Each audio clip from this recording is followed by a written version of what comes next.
is this? The voice of the laird bellowed through the caverns, as the green giant stomped towards the central chamber. Ah, smell! What the fuck are you? And what the fuck are you doing in my swamp? Hi there. Jack casually called out from in front of the vault, as the rescued prisoners could be heard making noises of fear behind him. Don't mind me. I'm just here to rescue these fine people and steal your shit. It's over for you. Ogre for me? It's ogre for you, boy! The laird growled in anger. You want to take my treasure? My people? They're not your people, and this treasure is stolen from them, Jack patiently replied, a mask of calm anger on his face.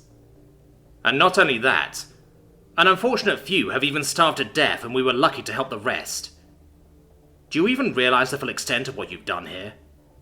Do you even care? I care for what is mine, boy, the laird snarled. All of this was mine, and I intend to keep it all. Yeah, I figured you'd say something like that, Jack sneered. That's why you've got to go. Go? The laird boomed with a laugh. I think you overstate your chances, boy. Oh, I don't think so, Jack replied mockingly, as he pulled his new axe out to point it at the laird. I'm going to kick your ass. The laird roared and rushed at Jack, who just stood there calmly with his eyebrows raised. The moment the giant crossed the centre of the room, they stumbled, as Sephi's tripwires in their path slowed them down and distracted them, while Chio used her power to help trip him up, sending the laird to one knee, as the earth swirled beneath his feet.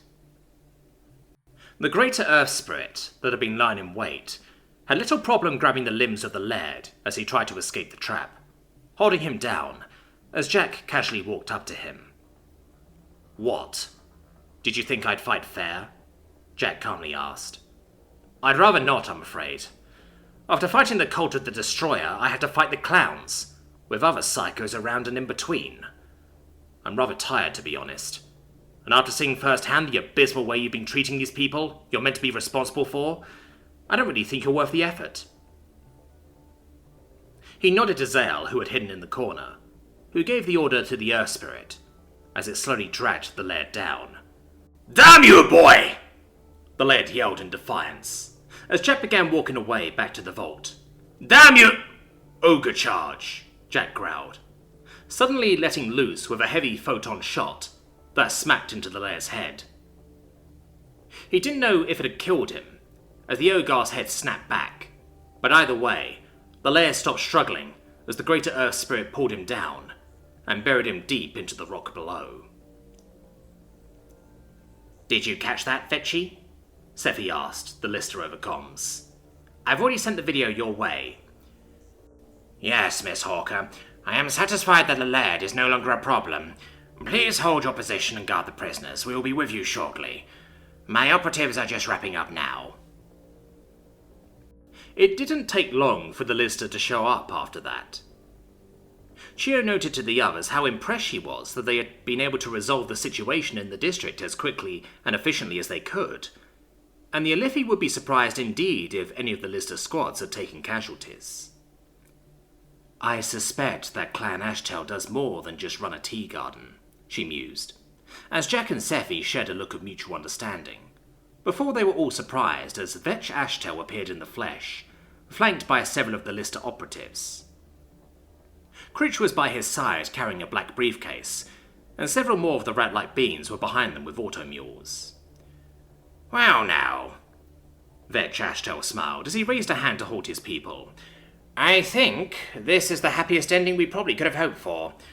We've brought aid for the prisoners. Will you allow them to be attended to? Of course. Jack moved to the side to allow the lister with auto-mules to move past him into the vault and begin delivering aid. Thank you, Mr. Frost. Vetch nodded, then motioned to Critch. I have authorized several magical items to be set aside for you in exchange for your assistance tonight, along with certain portions of the vault, and I hope they will serve you well in your adventures.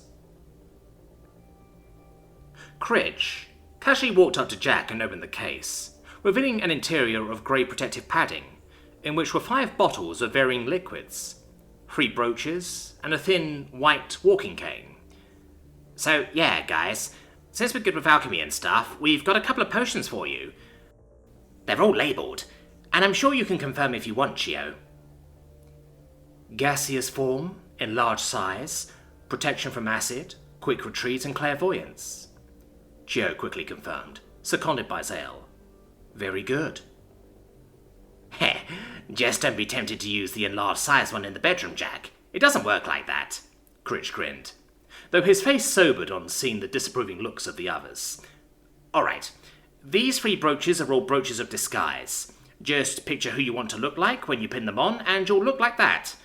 Just don't try and look like a dragon or storm giant or something stupid like that, since it won't work. And that's a pretty shitty disguise anyway. I think I know what this is, Chio replied in awe on picking up the cane. Yeah, we figured you might like it, and we don't have a use for it, Critch grinned, before he looked to Zale. Oh, also, I requested some of that tea you and Rail like, Zale. Blue haze leaf?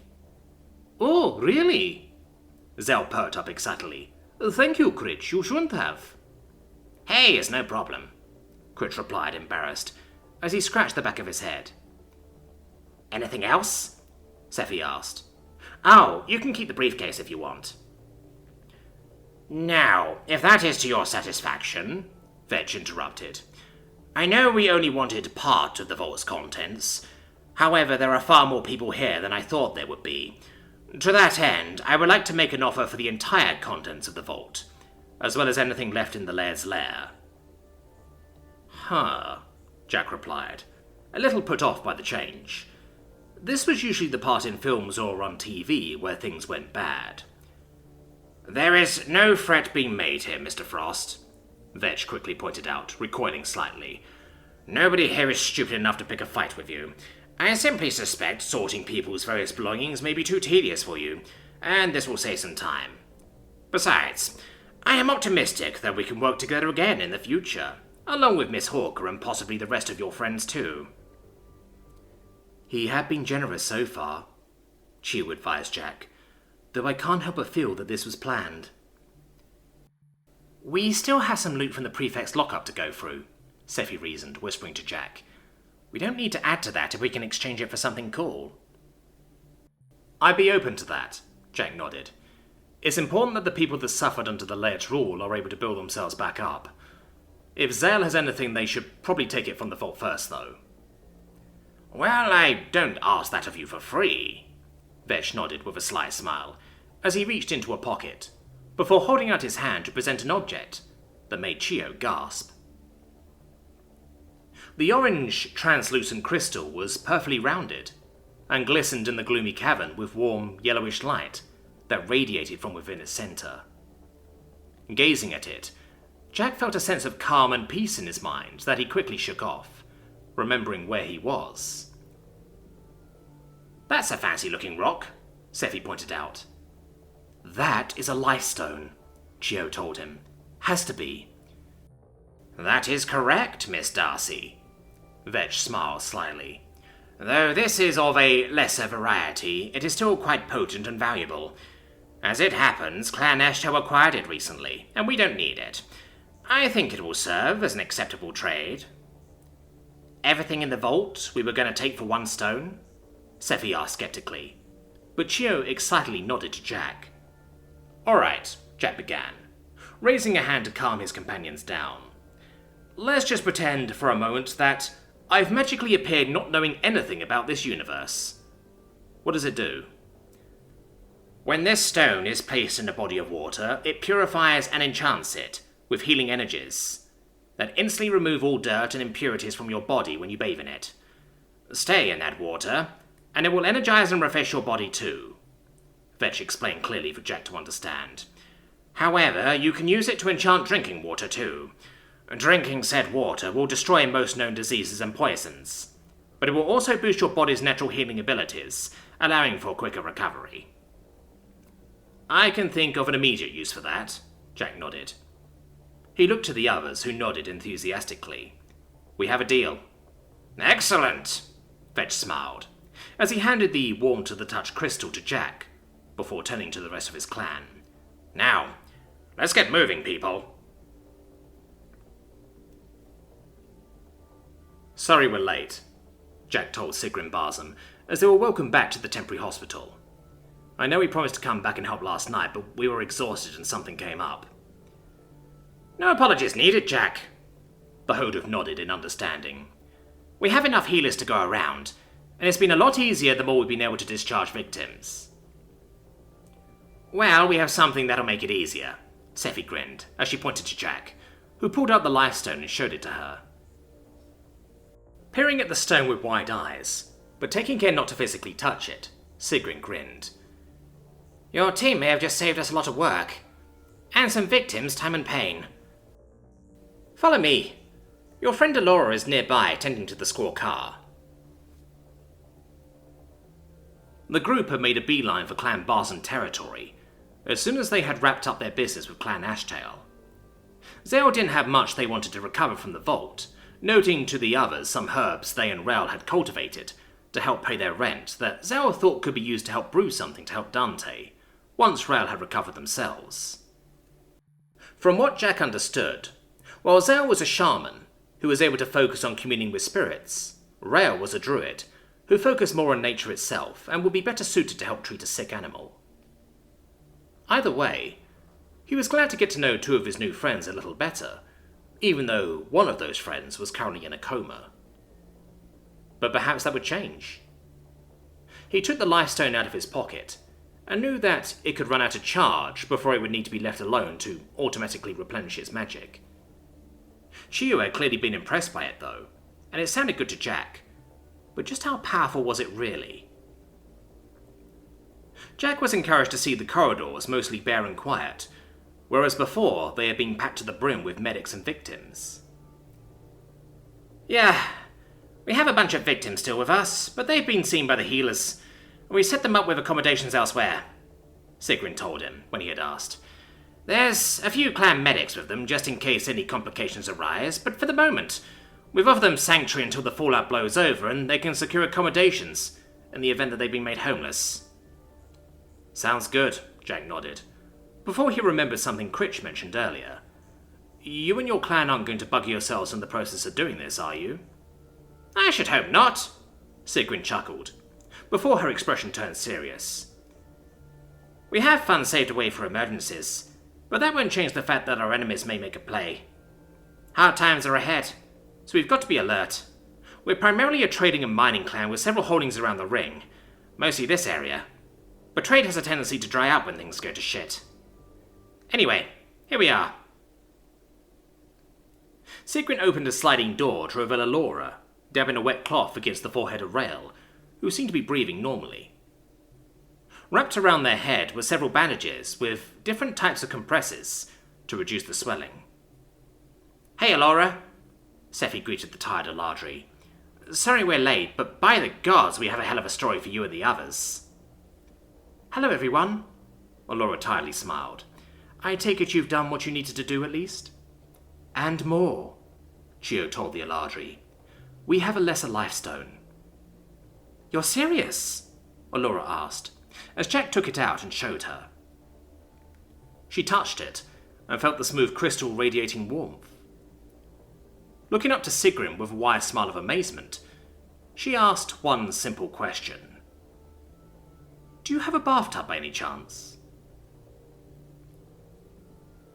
There we go, Alora spoke softly, as she gently dabbed the wet cloth against Rael's forehead. The enchanted water will hopefully energize her and allow her to wake up on her own. If they do, getting them to drink some is the next step so it can better work its magic. They'll be happy to see Thulu and Stega again, Zale added, as the two possum-like critters peeked out from one of their coat pockets. Alora jumped in shock on seeing them, though Jack was quick to stop her from falling back. Oh yeah, we forgot to tell you about that, Scifi cackled with laughter, as Alora looked back at her, thoroughly unamused. Don't worry, Zale said they won't be a pain. I have no doubt they'll fit right in, Alora sighed, quickly composing herself. They just surprise me. They're adorable. There's more of them as well, Chiyo added, not wanting Alora to be caught unaware by the smaller babies. They'll be beneficial in keeping the place free of insects. That's good. As long as they don't mess with the plants, Laura nodded in agreement. What? What's going on? As one, everyone in the room spun round to look at the occupant of the bed. Rael was looking at them all with a very confused expression, clutching their head as they cringed in pain. Well, gods damn, don't we have a story for you? Scifi finally answered. Thank you all for helping out, Sigrin told them all a few hours later. That lifestone has definitely been a game changer. Clan Barzum never had a use for one before tonight, so I suspect we'll be in the market for one in the coming months. Indeed. You've saved the Sect of Isen much trouble. We're stretched out thin as it is due to the scale of the Killer Clan's attack. The green-robed reptilian Zarek accompanying Sigrin added, with a low rumble. We shall leave you with sufficient nurses to aid and advise your people in caring for the victims. However, this is an excellent opportunity for us to reinforce other sites. Jack had met the sect the previous day while he was helping out the medics. They were apparently a group of volunteers of varying skills that all worshipped Isen, a goddess of healing, and were a non-profit organization that relied on charitable donations to offer healing to whoever needed it, with several notable exceptions. Unfortunately, due to their altruistic nature, they were small in number, hence why Clan Barzum had to hire many other groups to assist them too.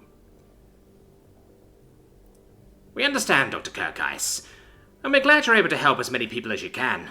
Clan Barzum have always been proud supporters of the Sect of Isen, and if you require anything, you have our contact details. Call us any time. It is our pleasure, Elder. Dr. Kirkheis smiled with a respectful bow.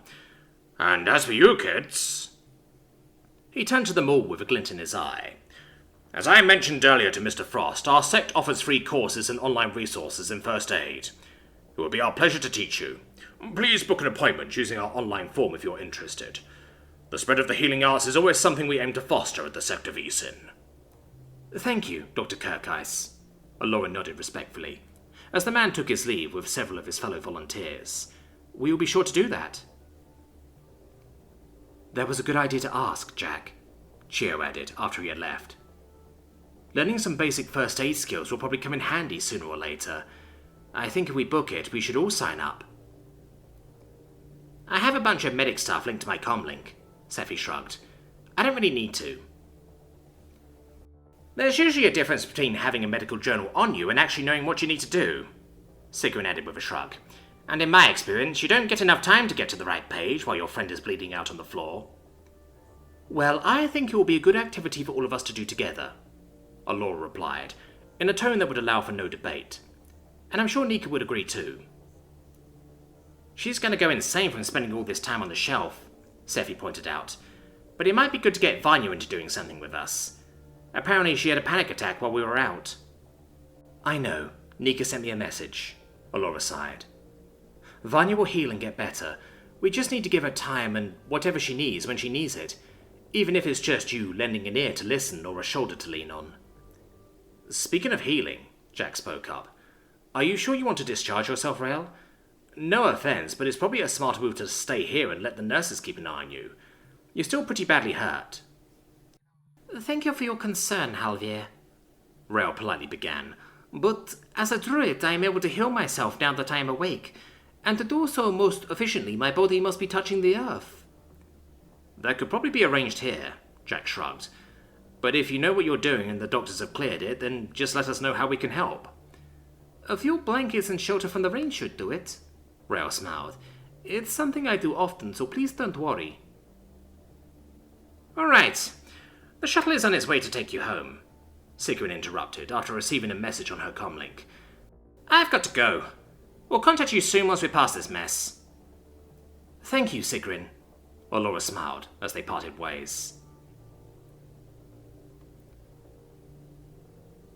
So, there is more to Clan Ashtal than meets the eye, Nika groaned, as she shifted on the sofa to a more comfortable position. Though I'm pretty sure we knew that anyway when they helped us dodge the Redeemer. Did Critch really help you out with a sniper rifle? Rael asked, eyes wide with wonder as they leaned against the wall in exhaustion.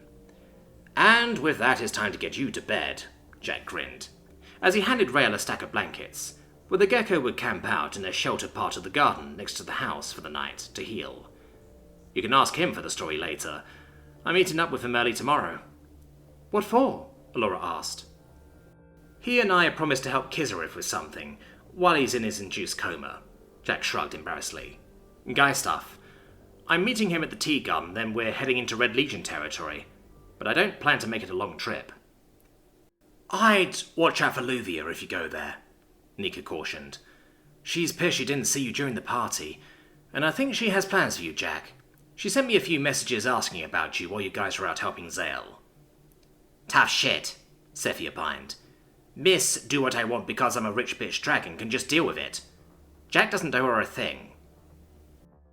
"It's just a flying visit anyway," Jack added, wanting to calm the obviously tense Scifi down. "I'll be in and out. Then I can relax and maybe we can work on that spider bot for industrial vocation, Nika." "Damn right. It's a hell of a design," the Kizan grinned. "If we had a fabricator, then I might be able to make us a few for use in the field. Or just doing a few menial tasks around the district." "A fabricator might be a good investment, actually," Chia reasoned. "Not a super expensive industrial one or anything, but one that can make some intricate smaller parts or uncomplicated larger bits."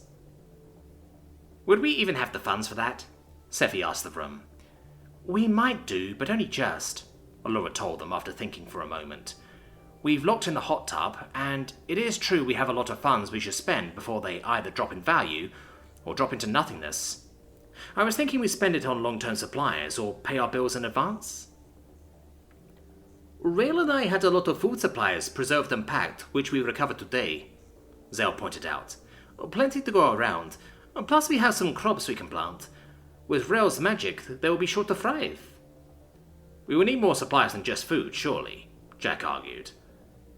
"I have supplies and things at my place we can bring over when it's safe to do so," Vanya quietly added, from where she was curled up on the sofa. "Maybe see what we need and make a decision there," Nika reasoned. "I'd need time to find a cellar anyway," Scifi shrugged, "unless you can think of anything else we might need." "Not immediately," Nika slowly replied, thinking.